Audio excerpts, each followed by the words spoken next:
June 1974. A modest apartment in Aumühle near Hamburg. Grand Admiral Karl Dönitz, 82 years old, sits with a freshly translated copy of the ultra-secret open on his desk. His aide has rendered the English into German for him, page by page, and somewhere around page 117 the old man's face drains of color. From May 1940 onwards, the book states plainly, British intelligence read German naval, army, and air force radio traffic almost as quickly as the Germans themselves did. Dönitz sits in silence for several minutes.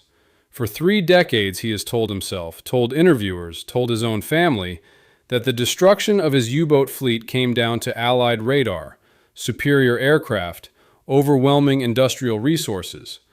Anything except the possibility that the cipher machine he trusted absolutely had been read by the enemy for most of the war. He writes a hurried letter to the book's publisher within days, claiming he had always suspected something was wrong. His own subordinates knew this claim was false. Whenever anyone under his command had raised a security concern during the war, Dönitz had dismissed it with the same flat certainty every time. The Enigma cannot be broken. 783 U-boats lost, roughly 30,000 of his men dead beneath the Atlantic. And now, at 82, in a quiet apartment far from any ocean, Dönitz was learning that the machine he had staked his entire military doctrine on had been transparent to the enemy since the 3rd year of the war. That every tactical innovation, every desperate repositioning of his wolf packs had frequently reached British desks before his own U-boat commanders had finished decoding the same message themselves. The specific irony sitting underneath the entire episode is that Dönitz had, by any conventional measure, been an unusually careful commander on questions of security throughout the war. He had personally ordered repeated investigations. He had personally interrogated his own staff about lapses in radio discipline. He had, by his own account, treated the security of his communications as close to a sacred professional obligation. None of that diligence mattered in the end, because every single investigation he ever ordered began from the same fixed, unexamined premise, and a security review conducted entirely inside a closed loop of false certainty will, no matter how thorough it looks on paper, arrive back at the same wrong answer every time. The mathematics had seemed unassailable. This is the story of how an entire military intelligence apparatus, staffed by capable, professionally rigorous men, spent 4 years finding every possible explanation for their own catastrophic losses except the one that was actually true, and what that specific pattern of institutional blindness reveals about the difference between genuine security and the simple, comfortable feeling of being certain. The standard 3-rotor Wehrmacht Enigma machine offered, by German calculation, more than 158 sextillion possible configurations once the plugboard connections were factored alongside the rotor settings. A number so large that testing every possible combination by hand, German cryptographers calculated, would require more continuous working hours than the age of the universe itself allowed. Dr. Erich Houtenhain, who headed OKW/Key, the Wehrmacht's own cipher department, understood the theoretical mathematics of an attack against Enigma perfectly well. What he could not imagine, as he later told Allied interrogators during the post-war TICOM investigations, was any nation actually committing the resources such an attack would require. This was not simple arrogance. It was a calculated professional judgment, grounded in what German cryptographers believed the 1930s and early 1940s technology of any nation on Earth could realistically achieve. The Kriegsmarine layered additional precautions on top of the machine's raw mathematics. Naval Enigma operators trained for months at the Marine Nachrichtenschule in Flensburg-Moorvik, learning not just the mechanical operation of the device, but the full security discipline meant to make the system genuinely impregnable. Codebooks printed in water-soluble red ink on pink paper that dissolved within 30 seconds of contact with seawater. Weighted bags to guarantee any captured materials sank immediately if thrown overboard. Standing orders authorizing U-boat commanders to shoot any crewman who failed to destroy cryptographic materials when capture appeared imminent. When the 4-rotor M4 Enigma, codenamed Triton by the Germans, Shark by the Allied codebreakers reading it, entered U-boat service on February 1, 1942, German naval intelligence considered it the final, decisive evolution in cryptographic security. German cryptanalysts at their own listening service ran a 100-day internal project specifically attempting to break their own naval cipher using every technique they knew. All three attempts failed completely. Vice Admiral Erhard Martens reported to Dönitz with total confidence, "Our cipher does not appear to be broken." Throughout 1941 and 1942, a pattern of genuinely inexplicable Allied successes began accumulating, and every single instance was explained away as British radar, superior reconnaissance, or simple bad luck.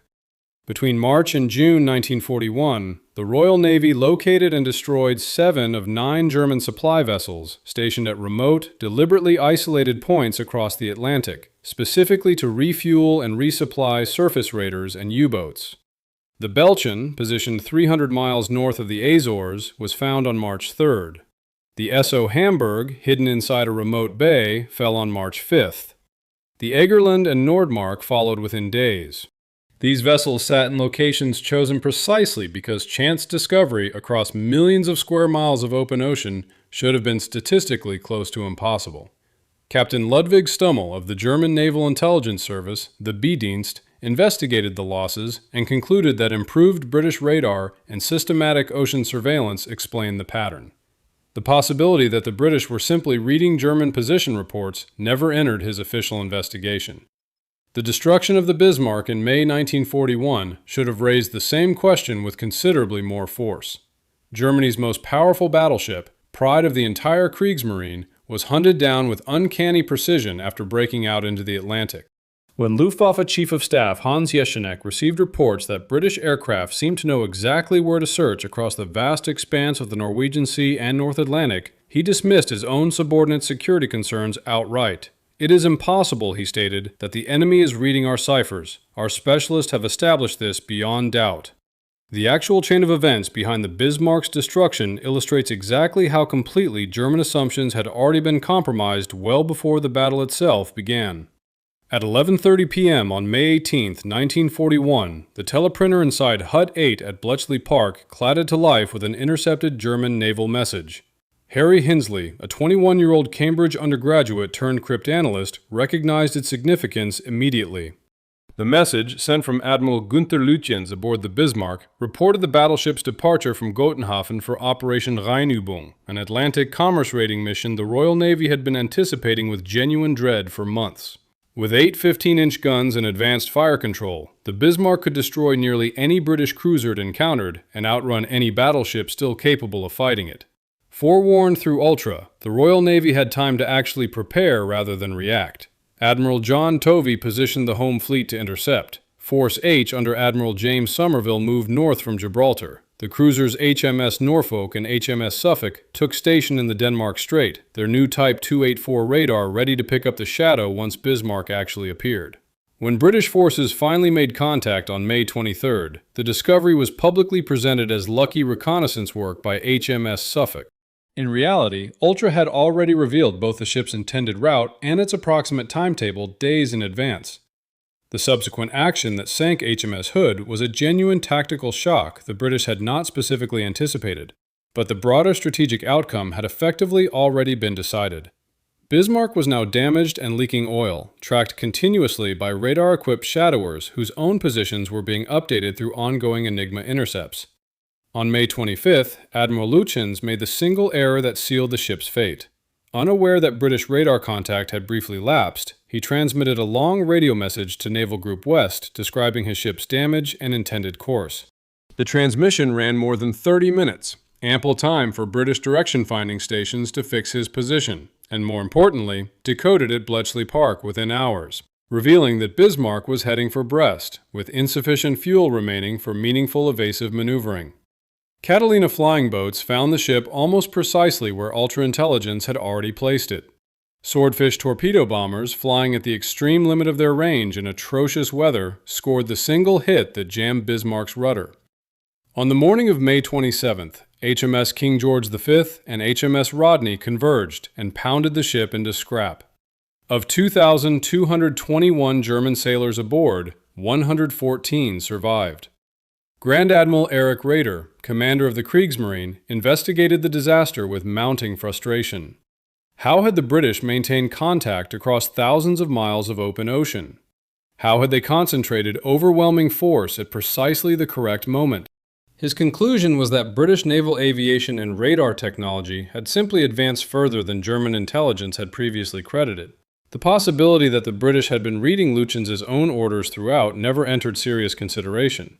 In memoirs written years before Ultra's existence became public, Raeder attributed the entire loss to mechanical misfortune and an unlucky torpedo strike, never suspecting that luck had played almost no role in it at all. 10 months earlier, an entirely different kind of warning had already come and gone, with the identical result. On March 25, 1941, a young cryptanalyst named Mavis Lever sat hunched over intercepted Italian naval traffic inside Hut 8, working 16-hour days attempting to crack the Italian naval variant of Enigma. That afternoon, the pattern finally broke open. The decoded message read, in essence, that the 25th of March was day -3 for the start of a major operation. Lever understood immediately what she was holding. The Italian fleet intended to sortie within 72 hours. Working through the following night alongside colleague Margaret Rock, she decoded enough additional traffic to reconstruct the complete Italian battle plan. Admiral Angelo Iachino would sail with the battleship Vittorio Veneto, 6 heavy cruisers, and 17 destroyers to strike British convoys running between Egypt and Greece.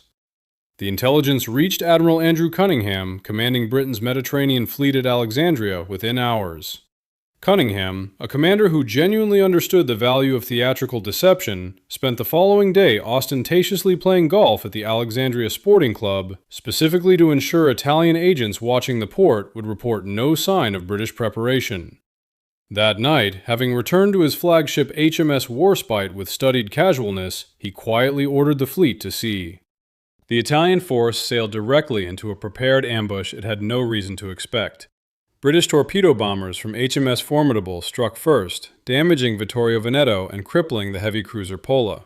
When the cruisers Zara and Fiume returned after dark specifically to assist the stricken Pola, they sailed directly into Cunningham's battleships at close range. Within minutes, both cruisers and 2 escorters were destroyed. More than 2,400 Italian sailors died, including Admiral Carlo Cattaneo and the commanding officers of all 3 lost cruisers.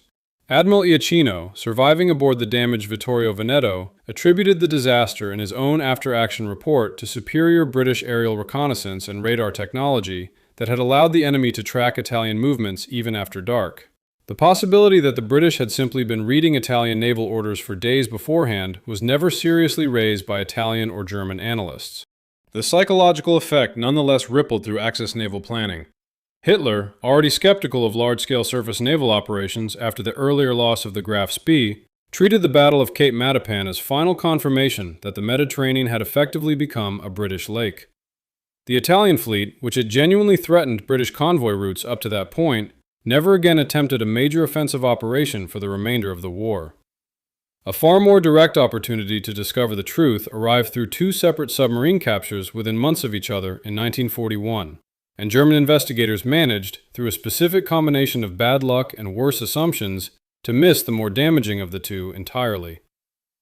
U-570 surrendered to a British Hudson bomber south of Iceland on August 27, 1941, after suffering damage on the surface, potentially with its cryptographic materials still intact.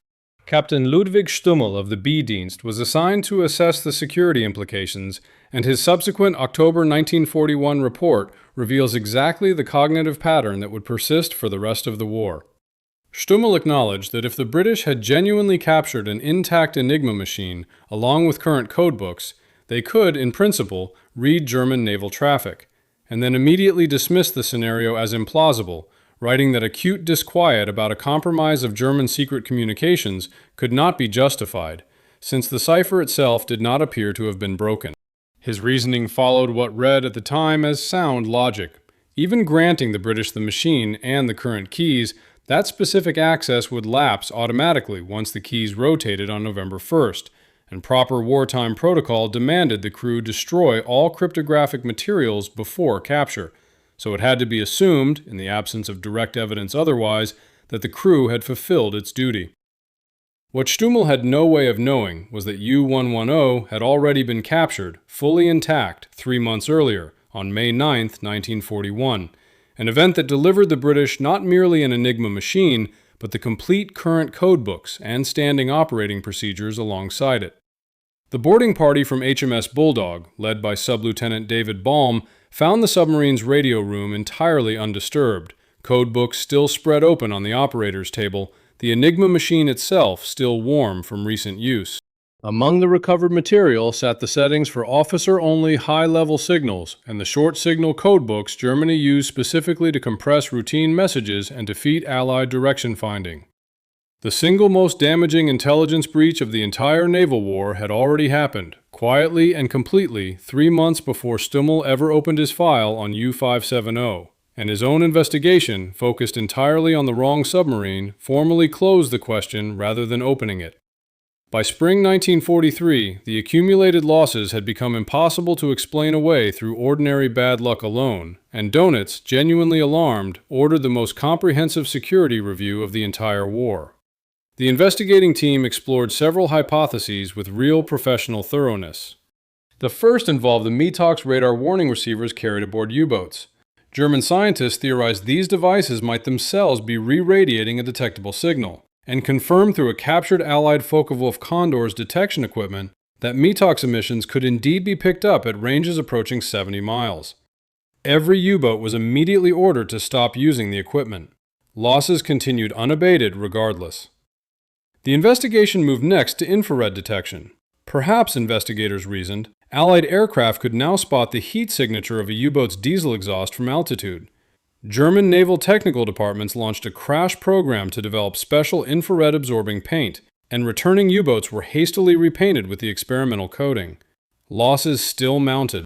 When a crashed RAF bomber near Rotterdam yielded an intact H-2S centimetric radar set on February 3, 1943, German scientists were genuinely stunned to discover the British had developed radar operating on wavelengths their own detection equipment simply could not receive, triggering yet another crash program that finally delivered new Naxos radar detectors to U-boats in September 1943. At no point across any of these successive investigations did German naval intelligence give the possibility of cryptographic compromise serious sustained consideration. Admiral Erhard Mertens, head of the Naval Intelligence Service, had already reasoned in a 1941 assessment that breaking Enigma would require an entire chain of independently unlikely events: the capture of both machines and current keys, the solution of every security procedure layered around them, the breaking of officer-only traffic specifically, and sufficient remaining time for cryptanalysis before the keys rotated again. Each requirement taken alone struck him as improbable. Taken together, he judged the entire scenario effectively impossible. Germany's own considerable success against Allied codes paradoxically reinforced this exact blind spot, rather than undermining it. B-Dienst, the German Naval Intelligence Service, had genuinely penetrated British Naval Cipher No. 3, used for convoy communications. Kapitän zur See Heinz Bonatz's English language section was reading roughly 80% of intercepted British convoy traffic by December 1942, frequently within hours of transmission. Wilhelm Tranau, Germany's most gifted naval cryptanalyst, could predict Allied convoy movements 10 to 20 hours in advance, positioning U-boats with real precision as a direct result. This genuine tactical success created a dangerous psychological reflex throughout German naval intelligence.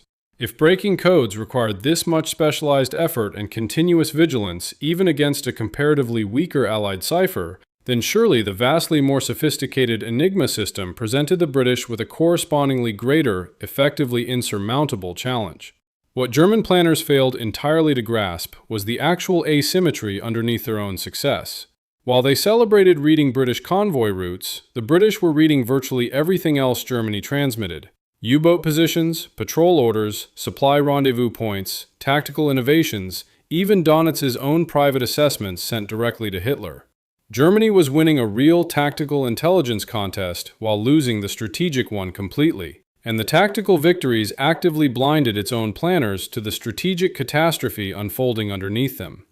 May 1943 opened with Dönitz commanding the largest U-boat fleet ever assembled, 116 submarines patrolling the North Atlantic in wolf packs carrying predatory code names. "The enemy is showing signs of exhaustion," he wrote in his war diary on the 1st of the month. "One more concentrated effort and the Atlantic supply line will be cut." What Dönitz could not know was that Bletchley Park had, after a 10-month blackout caused specifically by the M44 rotor upgrade, finally broken back into German naval traffic. The actual breakthrough achieved through a combination of captured short-signal code material recovered from U-559 by sailors who drowned retrieving it from the sinking submarine, and refined four-rotor bomb techniques developed specifically to attack the expanded Triton cipher. British cryptanalysts were once again reading German naval traffic within hours of transmission, at precisely the moment Dönitz believed he stood on the edge of decisive victory. Convoy ONS 542 merchantmen bound from Liverpool to Halifax was spotted by a German patrol boat on April 28th. Dönitz concentrated 3 wolf packs, 41 U-boats in total, against it. Reading his deployment orders as they were transmitted, the Admiralty's own Operational Intelligence Center reinforced the convoy's escort and routed additional naval forces to intercept. The resulting battle raged across 6 days and roughly 600 miles of ocean. German submarines sank 13 merchant ships, at the cost of 7 U-boats destroyed by the convoy's own escorts, for the first time in the entire war, an exchange ratio that genuinely favored the Allied side. That single battle proved to be only the opening movement. As May progressed, convoy engagement after convoy engagement turned into a systematic massacre of German submarines. Reading German deployment orders continuously, Allied planners routed convoys directly through gaps in the patrol lines while simultaneously vectoring dedicated hunter-killer groups onto the Wolfpack's own assembly points. Aircraft equipped with new Lee lights caught U-boats charging their batteries on the surface at night. Ships equipped with a new Hedgehog anti-submarine mortar achieved kill rates that reportedly stunned their own crews. Convoy HX-237 crossing in mid-May destroyed 3 U-boats outright. Convoy SC-130 sank 5 without losing a single merchant vessel of its own. The new escort carrier USS Bogue, operating with continuous ultra-derived intelligence, sank 6 U-boats within 6 weeks. Germany lost 41 U-boats across May 1943 alone, nearly a quarter of its entire operational fleet in a single month, a toll German submariners themselves came to call Black May. 7 boats were destroyed by aircraft attempting to transit the Bay of Biscay. 6 more were caught refueling from supply submarines at coordinates that had, in every case, been transmitted through German communications just hours or days earlier. On May 24th, Dönitz issued the order that marked the effective end of the Battle of the Atlantic as a genuine German offensive. All U-boats were to withdraw entirely from the North Atlantic convoy routes and regroup southwest of the Azores. "We had lost the Battle of the Atlantic," he wrote in his diary that day, attributing the defeat once again to Allied radar and aircraft, never once suspecting that his own communications had orchestrated the destruction of his own fleet from the inside.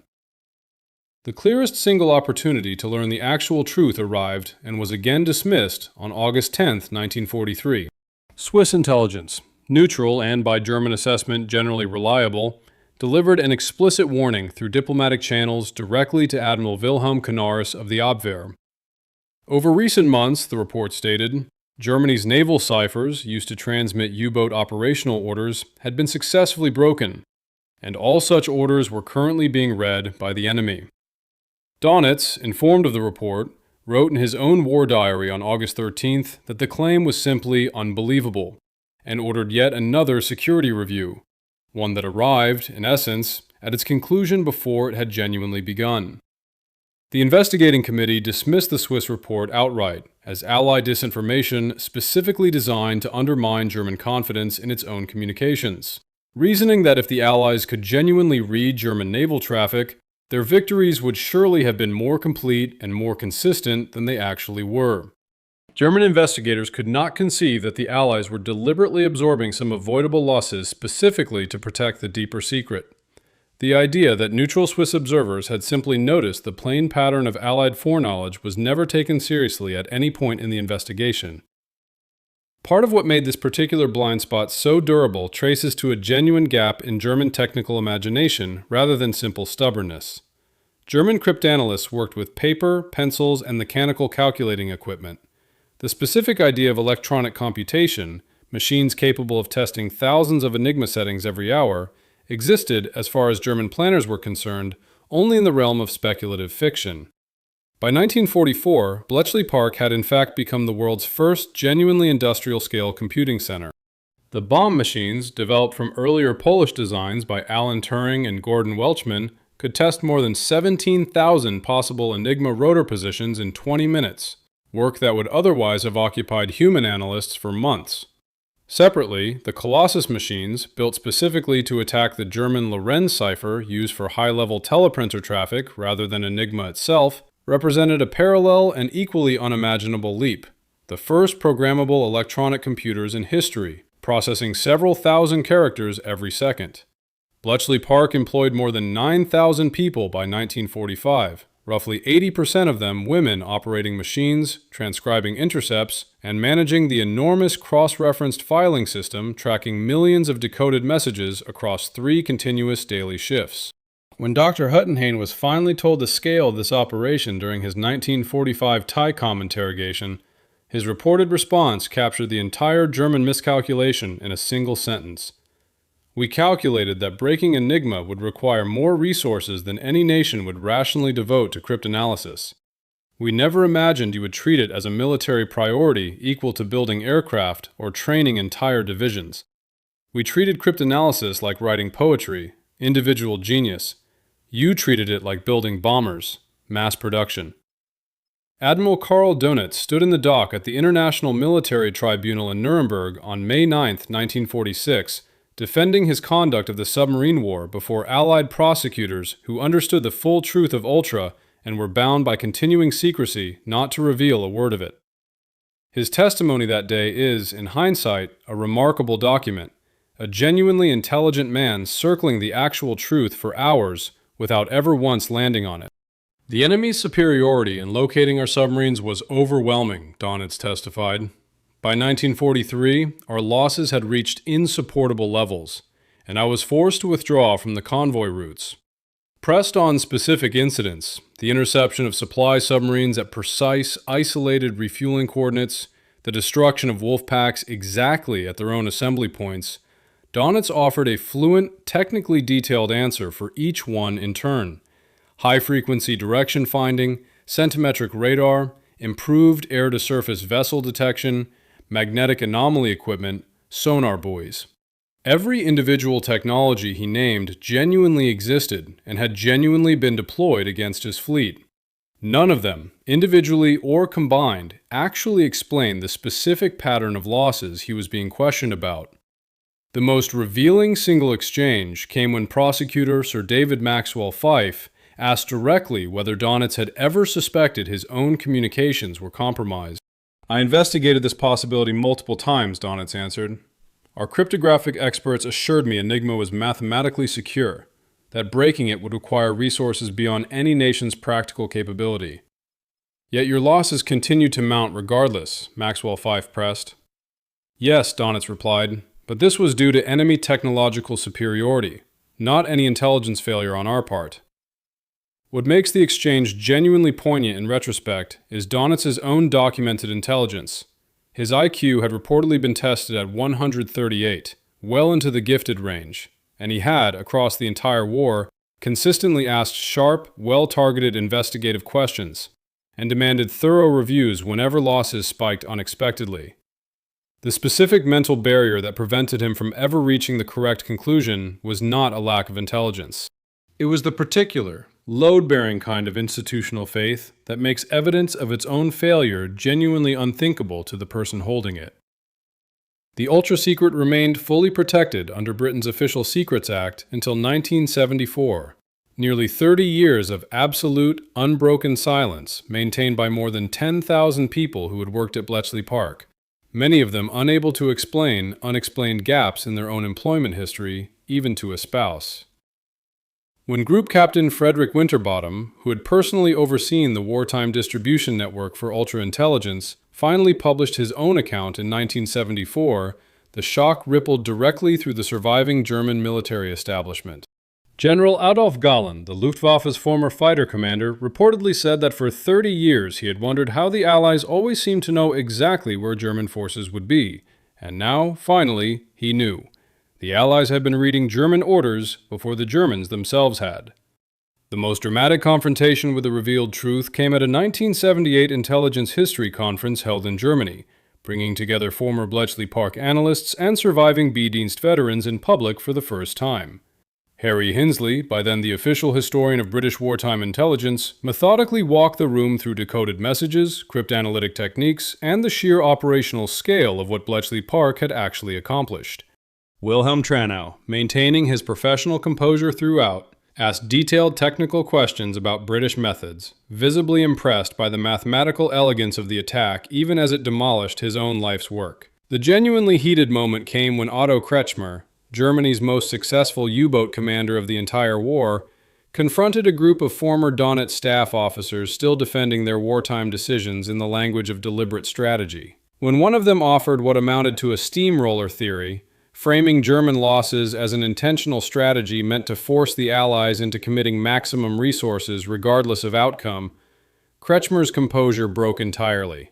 "We were sending men to their deaths in operations the enemy already knew about in advance," he said. "Every patrol order, every tactical innovation, every desperate attempt to turn the tide, they knew all of it, and you are still defending this as strategy." Conference organizers reportedly had to physically separate the two groups before the exchange turned violent. In the years that followed, German cryptographers conducted extensive technical postmortems on exactly how Enigma had actually fallen. What they discovered was, in its own way, reassuring and deeply unsettling at once. The underlying mathematics of the machine had genuinely been sound throughout the war. Human implementation had created the fatal vulnerabilities. The original Polish breakthrough in December 1932 had exploited a specific procedural weakness. German operators transmitted each message's key indicator twice at the very start of the message, a redundancy intended purely to guard against transmission error, which instead handed Polish mathematician Marian Rejewski exactly the mathematical relationship he needed to reconstruct Enigma's internal rotor wiring using permutation group theory. By the time Germany finally eliminated this specific procedural habit in 1940, Polish intelligence had already shared its complete findings with British counterparts. Later British security procedures, elaborate as they genuinely were, sometimes actively aided the opposing cryptanalysts rather than defeating them. The standing prohibition on repeating the exact same rotor position on consecutive days let British analysts confidently eliminate the previous day's settings from consideration. Strict, rigid formatting requirements for routine military messages produced predictable openings cryptanalysts came to call cribs. Weather reports invariably opened with the same fixed phrases, supply requisitions followed the identical rigid template, routine daily situation reports repeated the same structural elements message after message. Most damagingly of all, German confidence in Enigma's own security created its own second-order vulnerability. When B-Dienst successfully broke a British convoy position and transmitted that same position through Enigma to waiting U-boats, it handed Bletchley Park a perfect, independently verifiable crib, since the British cryptanalysts, naturally, already knew their own colony's actual position with complete certainty. Historians have spent decades since 1974 measuring Ultra's actual impact on the outcome of the war, and Sir Harry Hinsley's own official assessment that the intelligence shortened the war in Europe by somewhere between 2 and 4 years has become the broadly accepted consensus view among military historians. The deeper implication runs past any single calculation of shortened months, though. For the first time in the history of organized warfare, one side could reliably read its opponent's most secret communications in something close to real time. This was not simply a tactical edge repeated across isolated engagements. It amounted to sustained strategic omniscience, extended across years rather than weeks.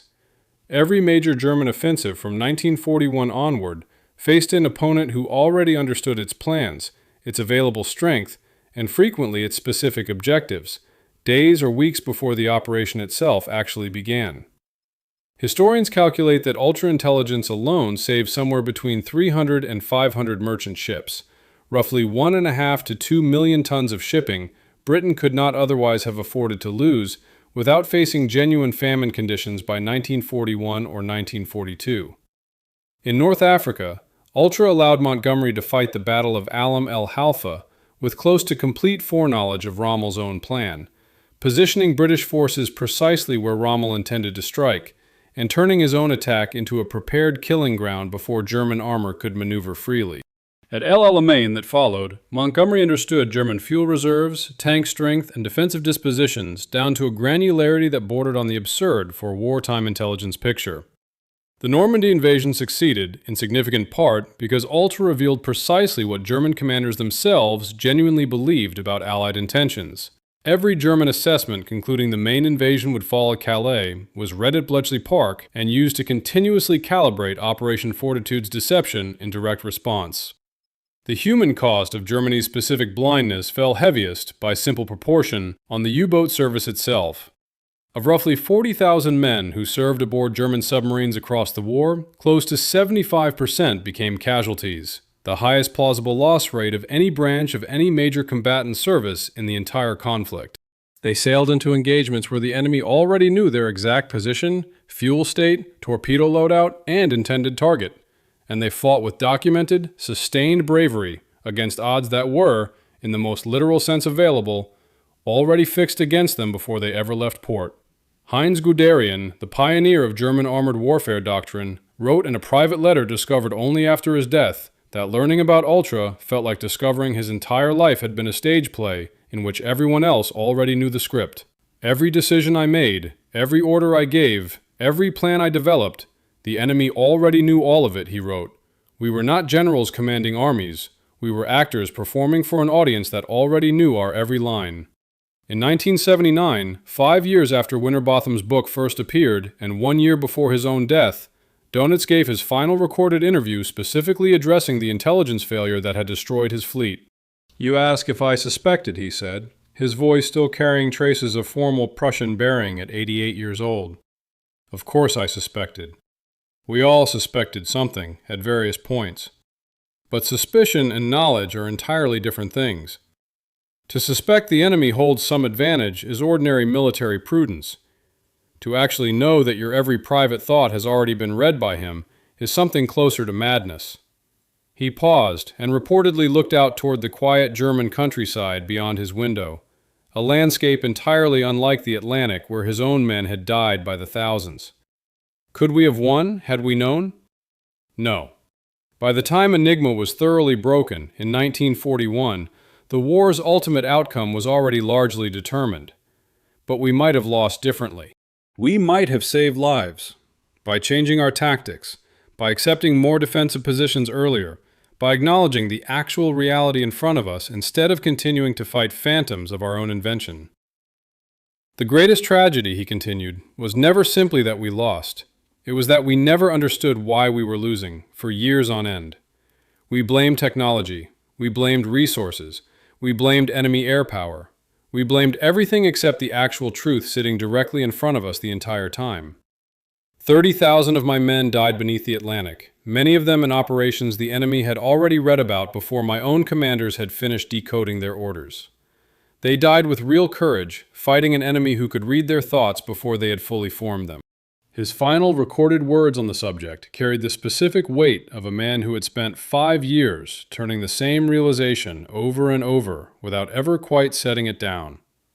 In war, the greatest enemy is never the opposing force. It is your own certainty. We were certain Enigma was secure. That certainty killed more of my men than every depth charge and every aircraft in the entire Allied arsenal combined. Here's the forensic verdict this account arrives at. The German failure to detect Enigma's compromise was never a failure of mathematics, and never, in any meaningful sense, a failure of individual intelligence. German cryptographic theory was genuinely sound throughout the war. German security procedures were elaborate and, for the most part, conscientiously followed. German cryptanalysts ranked among the most capable specialists working anywhere in the world at the time. The actual failure sat one level above all of that, in the specific, durable psychology of institutional certainty. Every individual investigation across 4 consecutive years began from the fixed premise that Enigma was secure, and every subsequent piece of evidence was then interpreted through that single, unquestioned lens, with every genuinely inconvenient alternative, cryptographic compromise chief among them, mentally filtered out before it could ever be seriously weighed. When multiple supply ships were destroyed at coordinates chosen specifically for their remoteness, investigators searched methodically for spies, for radar, for improved aerial reconnaissance. When convoy after convoy evaded prepared wolf packs with what should have been suspicious, repeated precision, investigators blamed expanding Allied air coverage, rather than ever seriously asking whether German patrol positions were already known well in advance. The specific compartmentalization built to protect Enigma's own operational security ended up, as an unplanned side effect, preventing any single German officer from ever assembling the complete, damning picture that individually scattered partial fragments of the truth would have revealed if properly combined. Cryptographers assured operators the system was mathematically unbreakable. Operators assured their commanders that procedures were being properly followed. Commanders assured High Command that overall security remained intact. No single officer in the entire chain carried genuine institutional responsibility for questioning the complete system end to end. And any individual officer who did raise the question anyway met immediate structural pressure to simply fall back in line. What makes this specific case genuinely instructive, well beyond its own historical moment, is how ordinary and how human the underlying mechanism actually was. Nobody involved was stupid. Nobody involved was lazy or incompetent or systematically deceived by any single individual traitor. A large number of highly capable, professionally rigorous people independently arrived again and again at confident and mutually reinforcing wrong answers, because the one correct explanation available to them was, quite simply, too psychologically expensive to seriously entertain. To accept that Enigma had been broken meant accepting that every operational plan transmitted since 1941 had been transparent to the enemy from the moment it left a German radio mast. It meant accepting that entire fleets, entire divisions, entire carefully engineered tactical innovations had been compromised before they were ever actually executed. It meant accepting that a very great number of brave men had died for reasons that had nothing whatsoever to do with the courage, the skill, or the sacrifice they brought to the fight.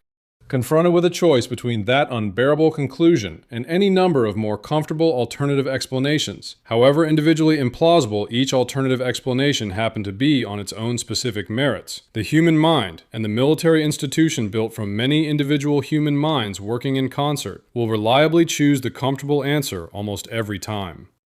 Modern intelligence services now study this specific failure as a formal cautionary case rather than a historical curiosity. It appears in training material addressing cognitive bias and unexamined institutional assumptions, precisely because the German investigators were never the villains of their own story. They were careful credential professionals operating exactly the way careful credential professionals are trained to operate, and the system still failed completely. The lesson does not require an Enigma machine, or even a war, to remain relevant. It requires only an institution confident enough in one foundational assumption that it stops asking the one question capable of overturning it. Karl Dönitz went to his own grave still working through the actual scale of what that specific, very human choice had cost him.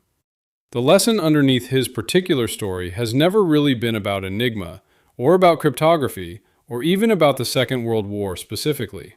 It is about the seductive, genuinely dangerous comfort of being certain, and the ordinary, reasonable-seeming steps by which an entire institution of intelligent, dedicated people can talk itself, one plausible-sounding alternative explanation at a time, directly into a catastrophe none of them ever saw coming, right up until the very moment an old man in a quiet apartment finally opened a book that told him the truth, 3 decades too late for it to matter to any of the 30,000 men he had already lost.